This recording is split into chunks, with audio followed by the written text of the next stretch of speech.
E aconteceu, depois dessas coisas, que tentou Deus a Abraão e disse: Abraão. E ele disse: Eis-me aqui. E disse: Toma agora o teu filho, o teu único filho Isaque, quem amas, e vai-te à terra de Moriá, e oferece-o ali em holocausto sobre uma das montanhas que eu te mostrarei. Então se levantou Abraão pela manhã, de madrugada, e albardou o seu jumento, e tomou consigo 2 de seus moços e Isaque, seu filho, e fendeu lenha para o holocausto, e levantou-se, e foi ao lugar que Deus lhe dissera. Ao terceiro dia, levantou Abraão os seus olhos e viu o lugar de longe. E disse Abraão aos seus moços: Ficai-vos aqui com o jumento, e eu e o moço iremos até ali, e havendo adorado, tornaremos a vós. E tomou Abraão a lenha e o holocausto e pô-la sobre Isaque, seu filho, e ele tomou o fogo e o cutelo na sua mão, e foram ambos juntos. Então falou Isaque a Abraão, seu pai, e disse: Meu pai. E ele disse: Eis-me aqui, meu filho. E ele disse: Eis aqui o fogo e a lenha, mas onde está o cordeiro para o holocausto? E disse Abraão: Deus proverá para si o cordeiro para o holocausto, meu filho. Assim caminharam ambos juntos, e vieram ao lugar que Deus lhe dissera. E edificou Abraão ali um altar, e pôs em ordem a lenha, e amarrou a Isaque seu filho, e deitou-o sobre o altar em cima da lenha. E estendeu Abraão a sua mão, e tomou o cutelo para imolar seu filho. Mas o anjo do Senhor lhe bradou desde os céus e disse: Abraão, Abraão. E ele disse: Eis-me aqui. Então disse: Não estendas a tua mão sobre o moço, e não lhes faça nada, porquanto agora sei que temes a Deus, e não me negastes o teu filho, o teu único. Então levantou Abraão seus olhos e olhou, e eis um carneiro detrás dele, travado pelas pontas no mato. E foi Abraão e tomou o carneiro e ofereceu em holocausto em lugar de seu filho. E chamou Abraão o nome daquele lugar: O Senhor proverá, onde se diz: até o dia de hoje, no monte do Senhor se proverá. Então o anjo do Senhor bradou a Abraão pela segunda vez desde os céus e disse: Por mim mesmo jurei, diz o Senhor, porquanto fizeste esta ação, e não me negaste o teu filho, o teu único, que deveras te abençoarei e grandissimamente multiplicarei a tua semente, como as estrelas dos céus, e como a areia que está na praia do mar. E a tua semente possuirá a porta dos seus inimigos. Em tua semente serão benditas todas as nações da terra, porquanto obedecesses a minha voz. Então Abraão tornou aos seus moços, e levantaram-se e foram juntos para Berseba. E Abraão habitou em Berseba. Ponto. A leitura do texto bíblico deve ser feita por inteiro, Jesus. Por inteiro, de ponta a ponta. Existe uma possibilidade de se ler apenas uma parte do texto para economizar tempo. Isso é uma falácia. A gente economiza tempo em outras coisas, não na leitura da palavra. Na leitura da palavra a gente lê ela por inteiro, por completo. Por isso que a gente tem que fazer a leitura do texto por inteiro. Para a gente ter um entendimento completo da palavra de Deus, não incompleto. O apóstolo Tiago falou que nós temos que ser homens perfeitos. E para ser perfeito, temos que ser perfeitamente provados. Porque aquele que é perfeitamente provado, será perfeitamente aprovado, se passar na prova, se suportar a prova. E aqui está o homem que foi posto à prova. Mas o texto não diz prova, diz tentação. Tentou o Senhor Deus a Abraão. E isso nos deixa encucados, porque nós estamos num período de revisionismo, usando palavras mais leves para não chocar a plateia. Porque nós temos agora que adaptar o reino de Deus aos pecadores. E aí a gente está fazendo uma revisão da Bíblia, dizendo, essa versão aqui é mais leve, vamos assim, apaziguar a tempestade. Não, o texto diz, tentou o Senhor Deus a Abraão. Mas é porque era lá no Velho Testamento, eu usava essa terminologia. Quando chega no livro do Novo Testamento, o Tiago usa a mesma terminologia da Bíblia do Antigo Testamento. Bem-aventurado o varão, quando cairdes em várias tentações. Significa o quê? Que em algum momento da nossa vida seremos colocados em uma situação em que a prova será uma tentação. Prova é para o dia a dia, leves e momentâneas tribulações. Vou passando na prova e vou dando glória a Deus no dia a dia. Mas quando vier prova sobre prova, vai chegar um momento que a prova vai ser uma tentação. O Senhor Jesus disse no Apocalipse, para não dizer que o vocabulário é só de Moisés, do Velho Testamento, ou de Tiago, irmão do Senhor, Jesus disse no livro do Apocalipse, assim como guardaste a palavra da minha paciência, eu também te guardarei da hora da tentação que há de vir sobre todos vós. Ou ele disse, tereis uma tribulação de 10 dias para que sejais tentados. O próprio Senhor Jesus foi posto sob tentação. E quem levou o Senhor Jesus para ser tentado? O Espírito Santo. Vocês conhecem isso? Está escrito que Jesus foi conduzido pelo deserto para ser tentado, não por Deus, mas pelo diabo. Qual é a diferença entre a tentação que vem de Deus e a tentação que vem do diabo? É o limite. O diabo não tem limite para a tentação. O diabo força a barra até você cair, até você se desviar, se desvirtuar, se desconverter, ficar parecidinho com ele. Quando vem de Deus, Paulo escreveu aos Coríntios, não sobreveio sobre vós tentação senão humana. Segunda carta aos Coríntios. Não sobreveio sobre vós tentação, senão humana. Antes, com a tentação, Deus dá também o escape para que possais suportar. Você está sendo tentado? Está sendo tentado em que limite? Já não está mais suportando a tentação? Está quase cedendo a ela? Você está se desconfigurando como crente? Você está se desvirtuando? Você está ficando virado do avesso? Então você está na tentação do diabo. O diabo está tomando conta da cena, está ganhando terreno, e você está se desconvertendo. Vem de Deus, olha a porta que Deus abriu, olha o caminho no deserto que Ele abriu, olha o escape que Ele está enviando para você. Isso é o que nós temos aqui no texto de Gênesis. Tentou o Senhor Deus a Abraão. Como? Dizendo para Abraão, esclarecendo para ele.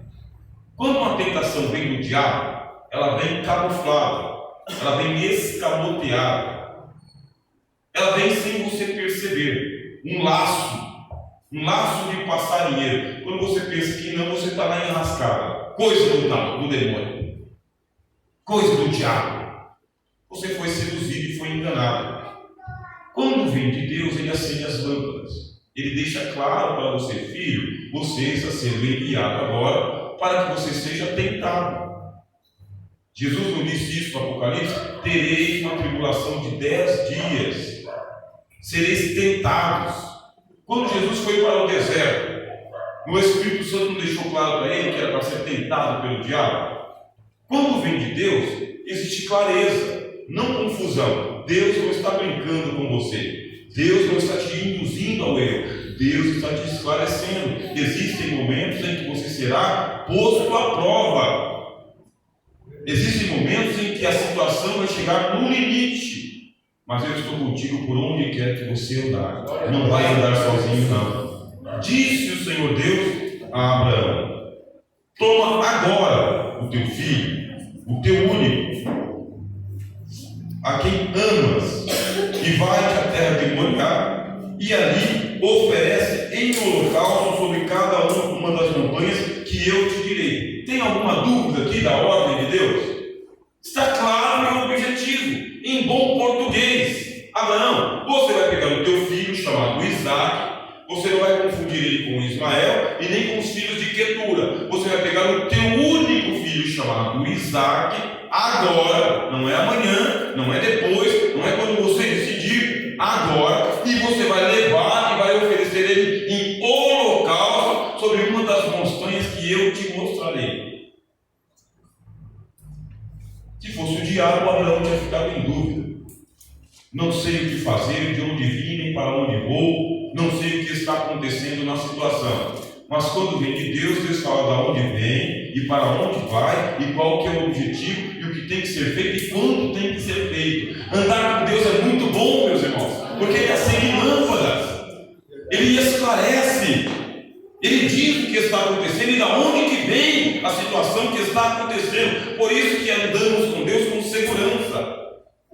A Bíblia diz que Ele não deixará resvalar o teu pé. Aquele que te guarda nem tosquenejará. Nós não estamos em trevas para andarmos em dúvida de quem somos e para onde vamos e o que Deus quer de cada um de nós. Nós somos esclarecidos pelo Evangelho e pelo Espírito Santo, além da razão. Por isso, abrir a palavra de Deus, estudar a palavra de Deus e praticar a palavra de Deus é a mais segura decisão que cada um de nós deve tomar e fazer. Disse Deus a Abraão. Acontece que Abraão estava andando com Deus há mais de 40 anos. Irmãos, uma coisa é começar a duvidar se vem de Deus ou não, quando a gente está começando na fé, que nunca lemos Bíblia, nunca descemos a água do batismo, nunca cercamos a mesa do Senhor, nunca ouvimos sermões. Aí é uma situação, porque é uma novidade, porque para aquele que é neófito. Mas amigos, 10 anos depois, 20 anos depois, 30 anos depois, 40 anos depois, ainda não discernir a voz de Deus, ainda não conhecer a voz de um pastor, ainda não saber de onde que vem a palavra e o que Deus quer de você, é falta de maturidade. Não cresceu na fé. É menino. Se é menino, chupeta não, mamadeira. Não é isso que Deus quer para nenhum de nós. Deus sabe a diferença entre Abraão em Ur dos Caldeus e sabe agora o Abraão com um filho de quase 20 anos dentro de casa, tendo esperado 25 anos para a promessa se cumprir. Deus sabe a diferença entre você descendo as águas do batismo e você sentado aqui para tomar a ceia do Senhor. Deus sabe a diferença entre você adolescente, você adulto e você homem criado, você mãe de família. E o que Deus vai fazer? Deus vai colocar você numa situação para promover mais maturidade ainda, mais arraigamento ainda. Glória a Deus! Glória a Deus! Ah, Jesus! Mas eu gostaria de voltar para o seio da minha mãe e tornar a nascer. Só Nicodemos gostaria de uma coisa dessa. Se perguntar para mim se eu gostaria de voltar a ter 18 anos, eu vou dizer não. Quero voltar a ter 18 anos. Vivi meus 18 anos. Meus 20, meus 21, meus 25, meus 35. Agora eu estou muito bem com meus 47. Mas é muito bem, meus irmãos. A Bíblia diz, tem gente que fala que os dias antigos eram melhores. Nunca com sabedoria você diria isso, porque é o melhor o fim das coisas do que o começo das coisas. Deus está acrescentando dias e dias a cada um de nós, experiências e experiências a cada um de nós, e hoje nós estamos muito mais próximos da salvação do que quando aceitamos a fé. Pastor Gilberto dizendo que ele teve uma experiência aos 20 e poucos anos de idade e ela está marcada na vida dele até hoje, mas ele com sua sabedoria pergunta se ele quer voltar a ser aquela imaturidade dos 20 anos de idade, aquela insegurança. Nenhum de nós, meus irmãos, a experiência nos aperfeiçoa. E homens perfeitos, mulheres perfeitas, adoram a Deus em espírito e em verdade, perfeitamente. Glória a Deus. Mas tem um processo. E o processo é doloroso, porque Deus fala: pega o teu filho, que tens, e oferece-o em holocausto, numa das montanhas que eu te mostrarei. Quando? Agora. Esse agora para Abraão se tornou senso de urgência. Tanto é que você lê aqui no versículo de número 3. Então, se levantou Abraão de manhã, de madrugada. Não é de manhã, 7 horas da manhã. É de madrugada, entre as 3 e as 6 da manhã. Porque Deus colocou o senso de urgência em um homem de mais de 100 anos de idade.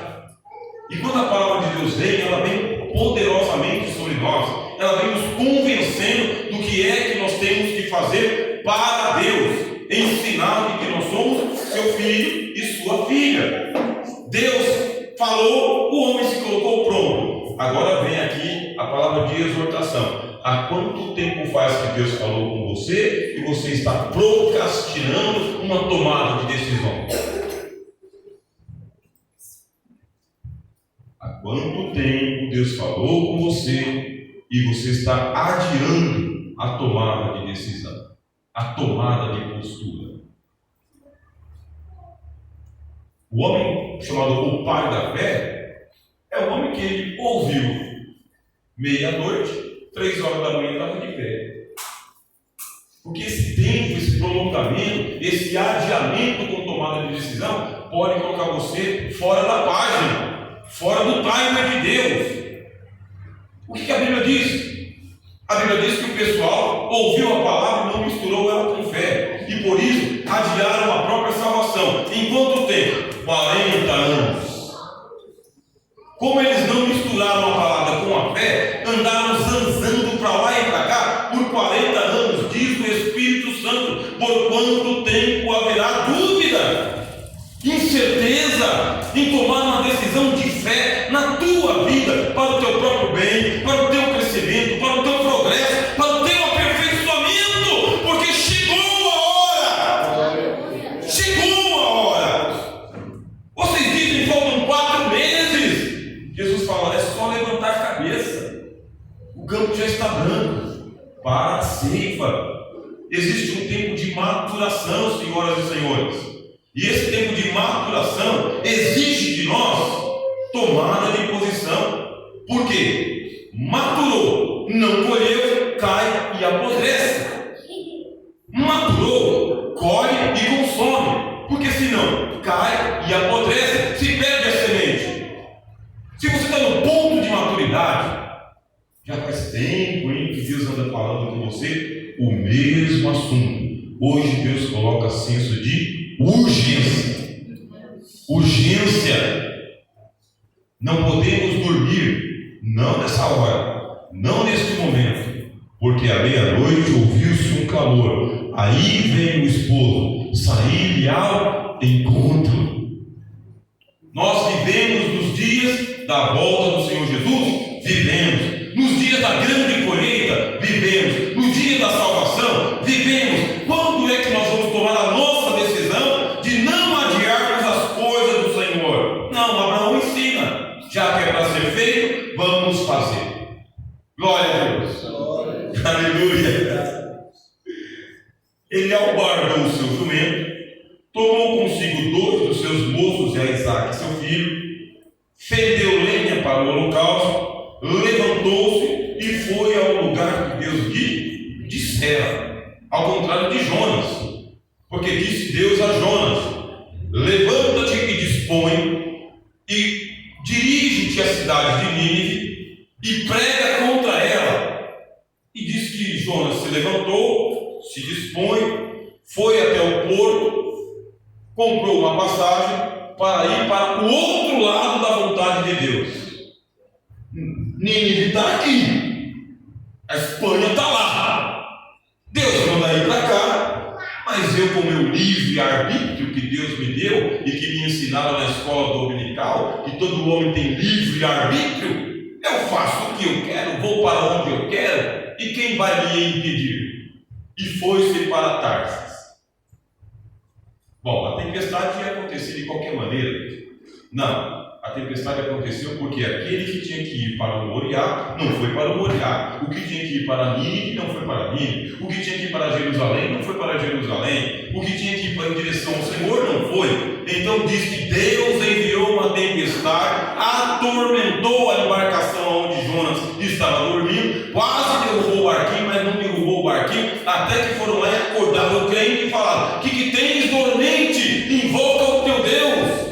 E descobriram que a causa da tribulação do barco era por causa do crente que estava se afastando da vontade do Senhor.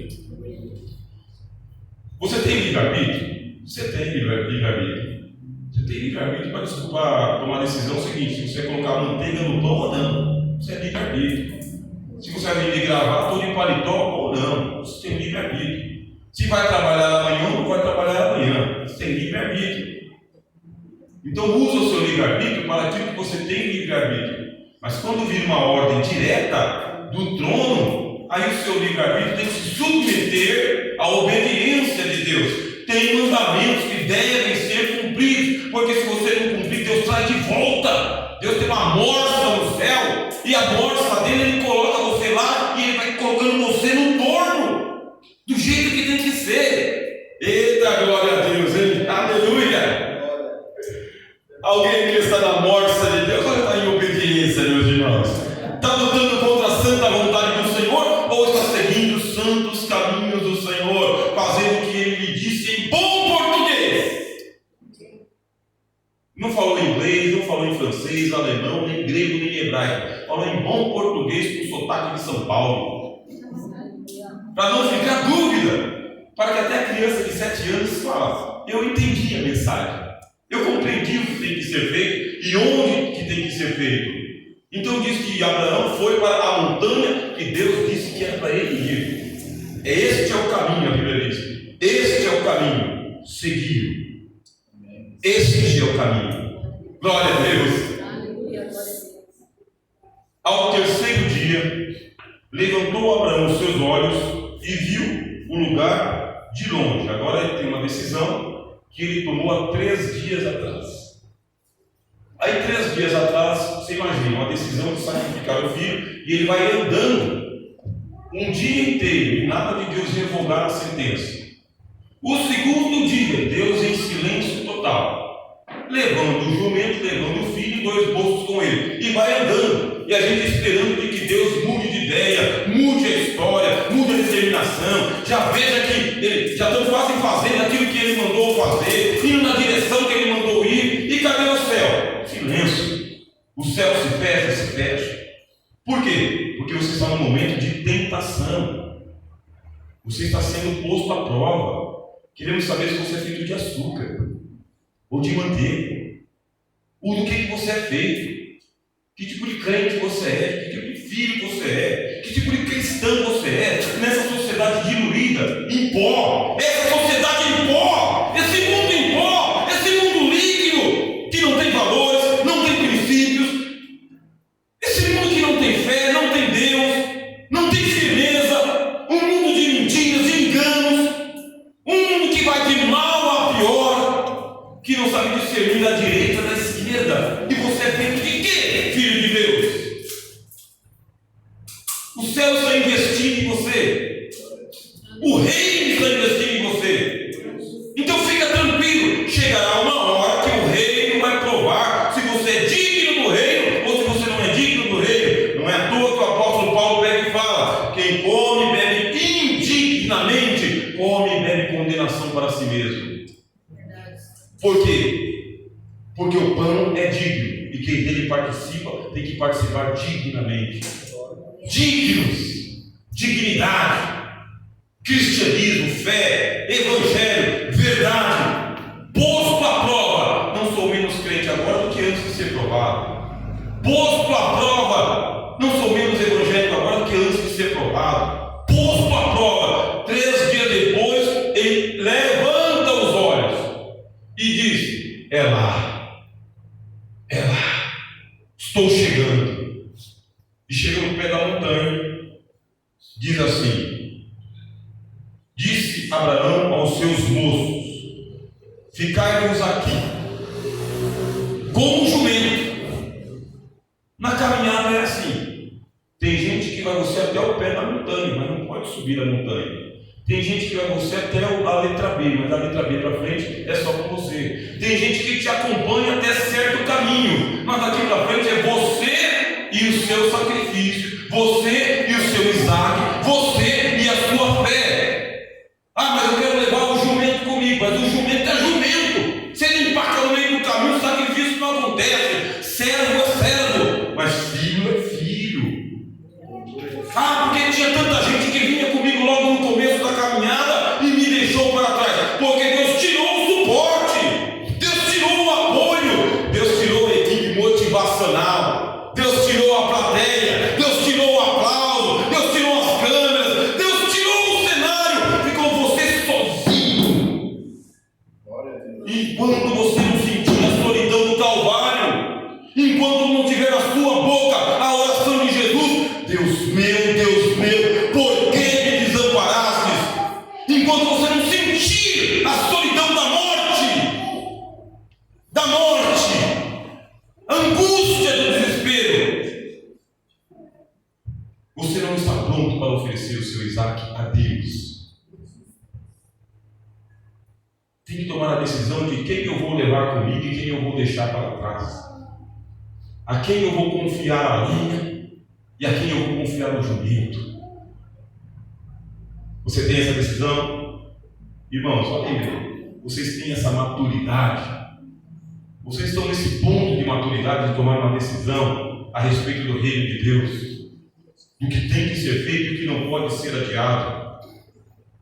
Quer levar todo mundo com você, mas não é hora de levar todo mundo com você. Isso aqui é entre você e Deus somente. Ninguém pode te acompanhar, porque senão eles vão te atrapalhar. Dois servos, vendo o seu senhor amarrando o seu filho, colocando sobre o altar, iam tentar impedir o Abraão, iam atrapalhar. Deixou os dois moços ali. A Bíblia diz: dois moços deixou ali. E tomou Abraão. Ele disse para ele: ficai aqui com o jumento, eu e o moço iremos até ali, e havendo adorado, tornaremos a vós. O apóstolo Paulo fala na carta aos Romanos que nesta hora Abraão estava dizendo que ele ia retornar de qualquer forma com o filho dele, porque ele acreditava que Deus era poderoso para trazer Isaac de volta à vida, mesmo depois de sacrificado. Só Paulo vai escrever isso. Diz que Abraão acreditava na ressurreição de Isaac, sendo que nunca tinha acontecido ressurreição de ninguém. Por isso que ele disse: iremos até ali e tornaremos a vós. Ponto. E tomou Abraão a lenha do holocausto e colocou-la sobre Isaac. Tirou do lombo do jumento e colocou nas costas do Isaac. Ao invés de ele aliviar a carga de Isaac, porque era seu filho, não, ele colocou a lenha sobre Isaac.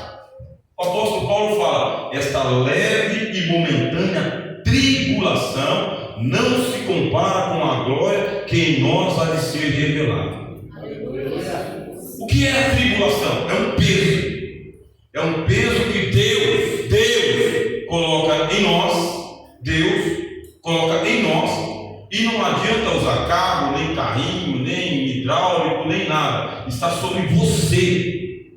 Você passando tribulações. Você andando com o peso da cruz e sentindo que você está morro acima, ao invés de Deus aliviar a carga, ver que você está sofrendo. Não, Ele vai fortalecer o seu músculo, Ele vai fortalecer o seu lombo. O peso continua o mesmo, mas a força vai melhorar, a força vai aumentar e você vai levar a sua carga. Ah, eu quero ser crente numa vida, na vida boa.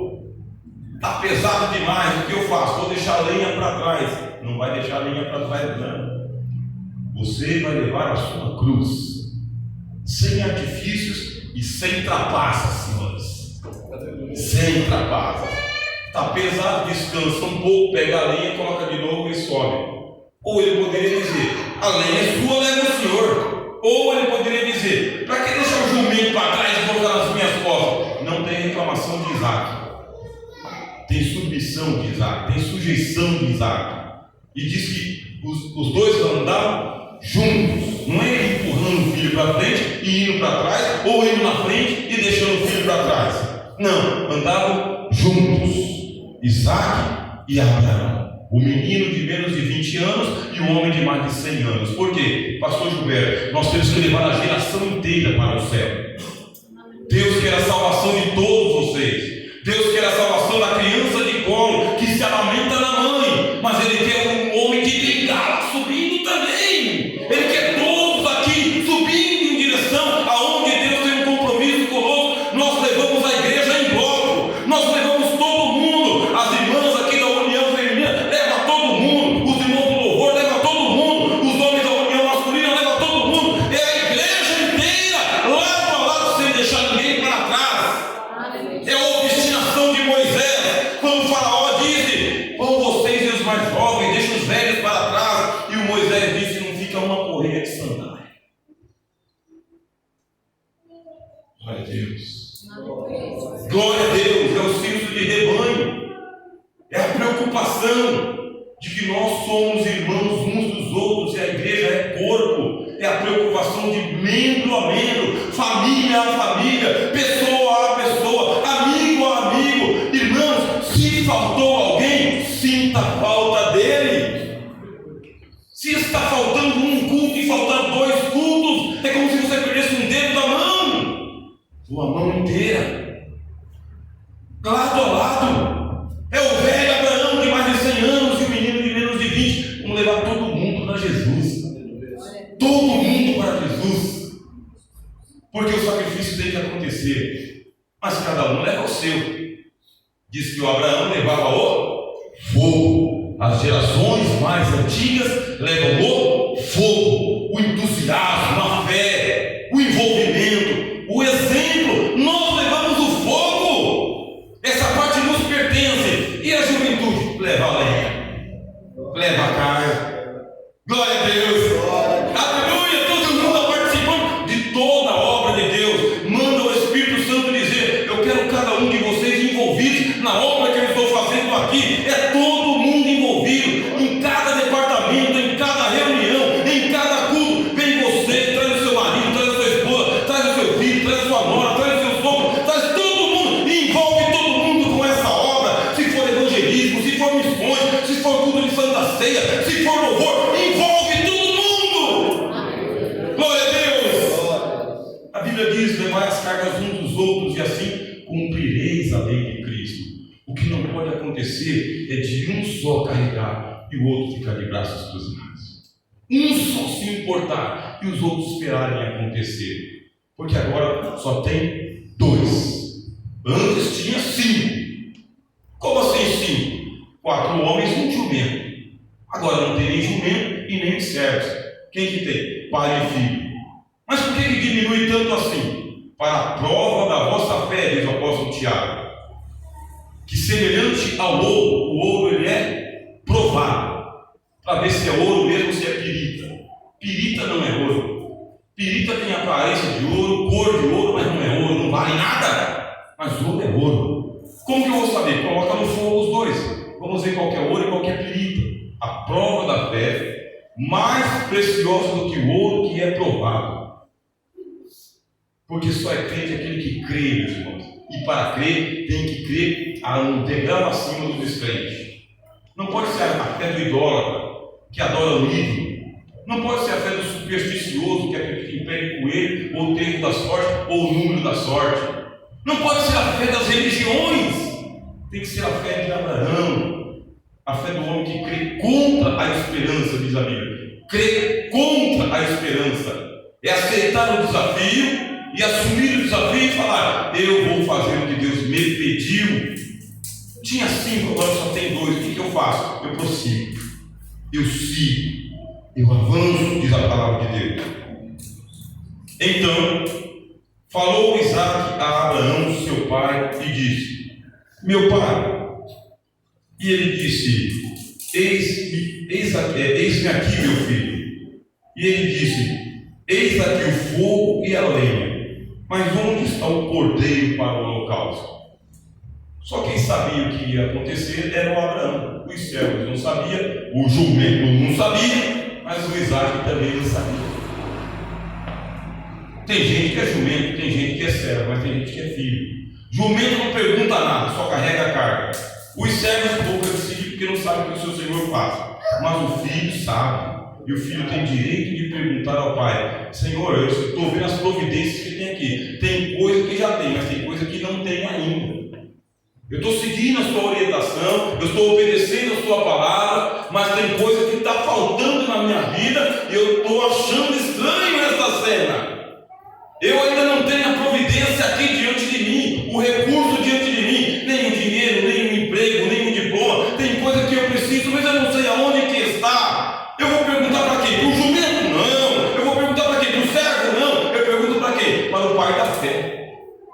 Pergunta para quem tem fé, para quem já passou por experiência de fé. Conversa com gente que tem experiência com Deus, que já passou pelo que você está passando e que Deus lhe deu uma resposta naquilo que você está precisando também. Conversa com o crente, meu irmão. Conversa com os crentes. Conversa com o pastor da igreja, com a esposa do pastor, com o líder de jovens. Conversa com quem tem experiência com Deus. E qual que foi a resposta do pai da fé? Gostei. Não foi uma resposta matemática, não foi uma resposta de enciclopédia, não procurou no Google, nada disso. Disse Abraão: Deus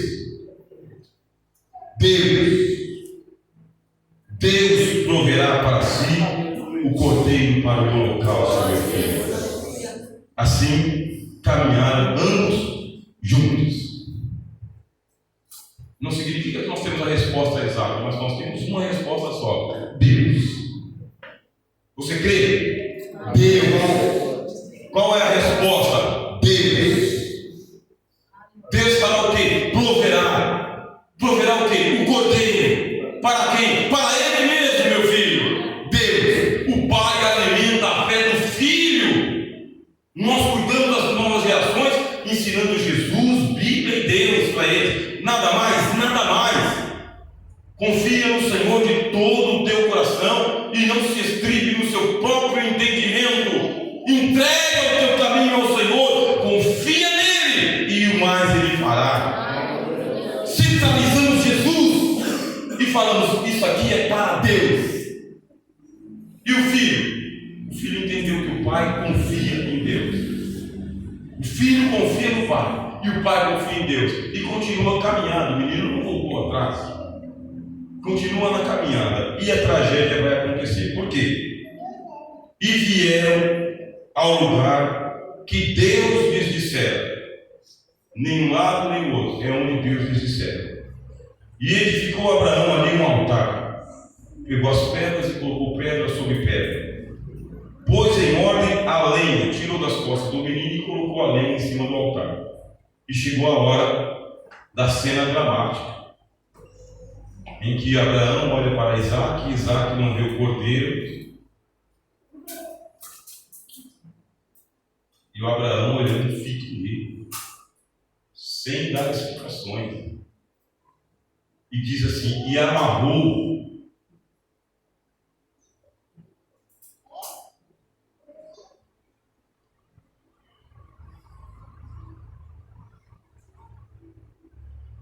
Isaac, seu filho, e deitou-o sobre o altar, em cima da lenha. Isso aqui é para deixar qualquer crente sem juízo, sem juízo. Teve um escritor nessa outra igreja que disse que perdeu o sono muitas e muitas noites vendo a cena do Isaac sobre o lenho, igual Cristo sobre a cruz, sobre o lenho da cruz. Do jeito que Jesus foi colocado por Deus na cruz, o Abraão fez como Isaac dele. Tudo pronto para fazer o que Deus mandou. E falou assim, disse assim: e estendeu Abraão a sua mão, e tomou o cutelo, para imolar o seu filho. A cena é essa. A cena de obediência, de fé, de amor e de desespero é essa. Ele fez o que tinha que ser feito, confiando que Deus prepararia o cordeiro, mas até a última hora, nada. Nem pote de água, nem pote de ouro, nem providência, nem amigo, nem voz, nem nada. O menino já está a ponto de ser sacrificado e vai ser sacrificado. Abraão não tem como voltar atrás daquilo que Deus mandou ele fazer. Tomou o cutelo. E aí você pergunta: Deus, eu já estou no limite. Eu já cheguei no ponto máximo da minha caminhada. Eu estou entre a cruz e a espada. Estou no limite das minhas forças. Estou no limite da minha fé. Estou no limite da minha obediência. O meu coração está apertado, Senhor. Eu não estou conseguindo. Onde está a resposta? Onde estão os sinais? Isso é uma tentação de Deus ou do diabo. E ele toma o cutelo, uma faca feita de pedra, para o sacrifício, e a levanta e vai em direção ao moço para poder fazer o que ele tinha que ser feito, que era um corte no pescoço, para que o menino morresse ali com um corte no pescoço, sangrando. E nesse ato, diz a palavra de Deus: e estendeu Abraão a sua mão, tomou o cutelo para imolar o seu filho. Mas é para isso que a gente vive, para o mas de Deus. Mas não sobreveio sobre vós tentação, senão humana, mas poderoso é Deus para, junto com a tentação, lhe dar o escape para que possais suportar. Se Deus vai te levar até o limite, o pregador tem que dizer: vai. Limite, limite. Exaustão, exaustão. Cansaço, cansaço. Desespero, desespero. Lágrimas, sim. Solidão, sim. Ao ponto de você quase perder a fé. Mão no cutelo. Se Deus não te socorrer, não tem volta. Se Deus não te ajudar, não tem volta. Se Deus não te tirar da água que você está afundando, não tem volta. Se os céus não se rasgarem, não tem volta. Você está no limite da vontade de Deus, entre o céu e o inferno, entre a salvação e a perdição, entre crer ou abandonar a fé. É um limite. E a gente lê a palavra de Deus por inteiro, meus irmãos. Eu sempre ensino isso na escola bíblica dominical. Leia a Bíblia, leia por inteiro. Porque se você não for para o capítulo 2, você vai perder o enredo da história. Tem que ler de Gênesis a Apocalipse. Tem que ler a Bíblia toda para saber como que isso vai acabar. Eu quero saber como que isso vai acabar. Se vai acabar com o anticristo e o falso profeta ganhando. Eu quero saber se a morte vai vencer, se o pecado vai vencer, se a igreja vai perder. Eu vou até o fim.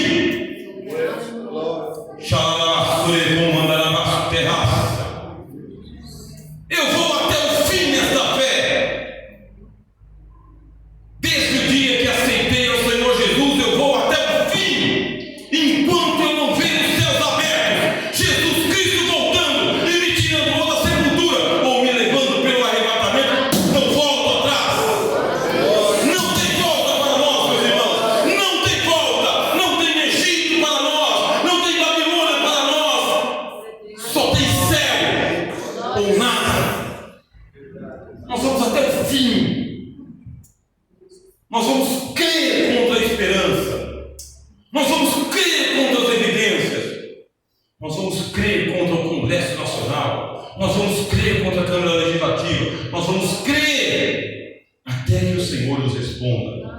Glória a Deus. Isso é decisão para a vida toda. Não é fé feita de açúcar. O menino que aceitou Jesus com 18 anos de idade espera até os 98 ou 188. Espera vivo ou morto. O dia que fizerem aqui o velório do Rogério vai ser do Rogério crente. Aqui está o irmão crente aqui, ó. Não vai ter vela nos quatro cantos do meu caixão, nem uma cruz vazia lá, não. Vai ter só o caixão do Rogério lá, com hinos da harpa cristã, os irmãos cantando, e alguém trazendo uma palavra falando sobre a ressurreição dos mortos. Enquanto isso, Rogério aguarda na glória. Alguém vai chorar porque eu estou indo embora e deixei aqui sem aviso prévio a ninguém, mas eu aguardo no andar de cima. Não tem volta. Nem fique desesperado pensando se eu fui para o purgatório, para o inferno, para o limbo. Não tem isso. Porque a nossa morada está no céu, da onde esperamos o Senhor Jesus. É para isso que nós aceitamos a fé, para morar com Deus. Essa história não acaba no capítulo 18 de Apocalipse, acaba no capítulo 22, e no capítulo 20 tem um julgamento, mas no capítulo 21 vi um novo céu e uma nova terra. Oh, glória a Deus! E todos os santos entrando na cidade santa. Essa história não acabou no Calvário. Essa história ela tem a sua continuidade até o retorno do Rei. Mas, diz a Bíblia, com o cutelo na mão e o filho em cima do altar. Glória a Deus. Mas o anjo do Senhor lhe bradou. Não é que soltou uma voz no ouvido dele. Escuta, segura aí, calma, que esse coração. Não, aquilo emocionou os anjos. Os anjos faziam uma plateia de espectadores, vendo o homem há 3 dias andando com o filho da promessa. Os anjos olhando, o anjo do Senhor só na expectativa. É uma tentação para o crente. E o apóstolo Pedro fala isso mesmo. Os anjos ficam atentando para o comportamento da igreja, porque por meio da igreja Deus ensina aos anjos o que é o amor, o que é a fé e o que é a esperança. Nós que não temos o poder dos anjos, nem a voz dos anjos, nem a asa dos anjos, nós que somos feitos de carne e osso, meus irmãos, que nos alimentamos e temos que tomar cuidado com o quanto que a gente se alimenta, senão a gente fica todo estragado. Nós que temos que dormir para recompor as nossas forças, nós que temos que beber água para matar a nossa sede, nós que temos que andar para chegar a algum canto. E os anjos que têm tudo isso falam: isso é crente. Eu queria ser assim. Se eu fosse homem humano, eu queria ser assim. Os anjos desejam isso. Eles que têm muito servem a Deus com o que têm. E nós que somos humanos, servimos a Deus com a fé, com amor e com a esperança. Mas o anjo do Senhor bradou, soltou um grito que estava na garganta dele, fez a festa e disse: Abraão!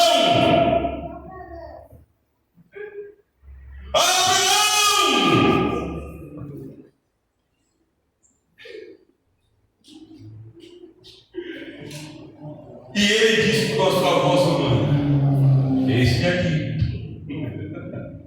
A empolgação do anjo não é a empolgação de Abraão.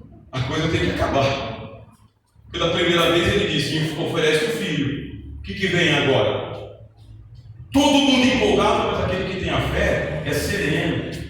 Irmãos, nós que já avançamos um pouquinho mais no Evangelho, a gente tem entusiasmo, a gente tem envolvimento, mas a gente tem uma espécie de serenidade que a gente quer ver a coisa concluída, meus irmãos. Então a nossa paciência nos ajuda a seguir, entendeu? Não se espanta se a gente não se envolver do mesmo jeito que você. Vamos lá, vamos fazer acontecer. Pastor Gilberto, quando a gente trabalhava lá na fábrica, né, do Sr. Tino, ele conheceu o Rogério dos 18 anos de idade, ele conheceu, né? Então eu acreditei que eu seria um grande pregador, ele sabe disso, né? Estudava muito, né? Aceitava todos os convites. Aí ele pegava e ele contava uma história, né? E a história dele era um taco de sinuca, né? Que batia no chão, né? Se você ainda não tem a sua banda de rock, você lembra disso? Não se desespere. Um dia isso vai acontecer. Agora veja, meu irmão, os 47 que eu tenho, se um pouquinho mais, né? Realmente a vida ensina bastante. O anjo está empolgado. E o Abraão? Eis-me aqui. Então disse: não, oh glória!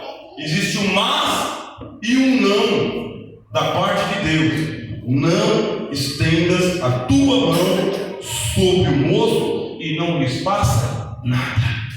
Aí agora voltou. Agora eu estou aliviado. Vixe, Jesus do céu, que notícia boa é essa? Eu não preciso mais fazer o que eu ia fazer. Essa é a notícia que eu quero ouvir. Mas continua falando, Senhor. Não faças nada, porquanto agora, 3 dias depois, depois que eu coloquei o menino no altar, depois que eu estou no altar, agora que estou pronto para agora sei que temes a Deus e não me negastes o teu filho, o teu único. Glória a Deus. Deus tem um agora para você, mas o agora é Deus que estabelece quando chega, meus irmãos. Não sou eu e nem você. Só que Deus quer dizer um mas, um não e um agora para você. O mas é quando Deus começa a virar o cativeiro, quando Deus começa a mudar a história, quando Deus toma a decisão de apresentar um cordeiro para você. O mas. O não é quando Deus diz, não precisa mais aí avançar. Acabou. A gente não cantou aqui que tudo vai passar? Tudo vai passar. Passarão os céus e a terra, só não passará a palavra de Deus. Tudo vai passar. Uma hora Deus vai dizer, não precisa mais. Descanse em paz. Mas eu não terminei ainda, Senhor. Terminou sim. Quando foi que eu terminei? Quando você levantou a mão, você terminou.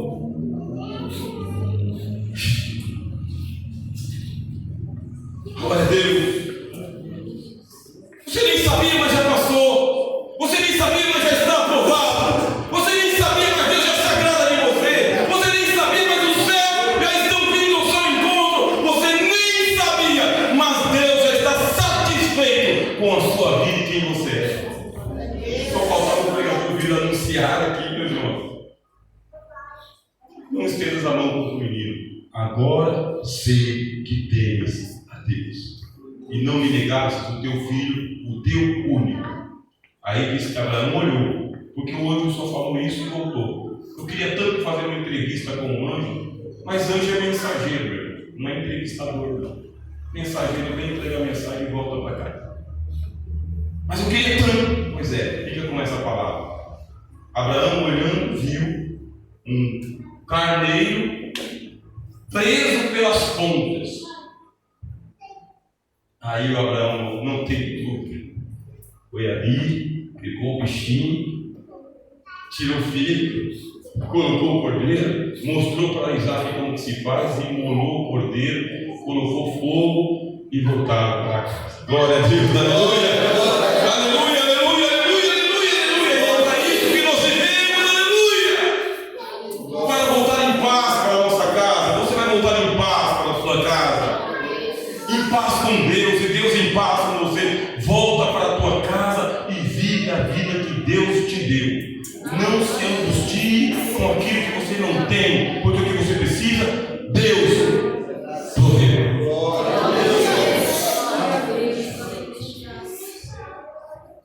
Servimos ao Deus que proverá. Viva em paz com o Evangelho. Viva em paz com Deus. Viva em paz na tua casa e com a tua igreja. Chega de conflito. Chega de dúvidas. Chega de imaturidade. Chega de ficar esperneando. Vive em paz. Volta para a tua casa e cria o teu filho na presença de Deus. Amém? Vamos fazer uma oração, irmãos. Glória a Deus.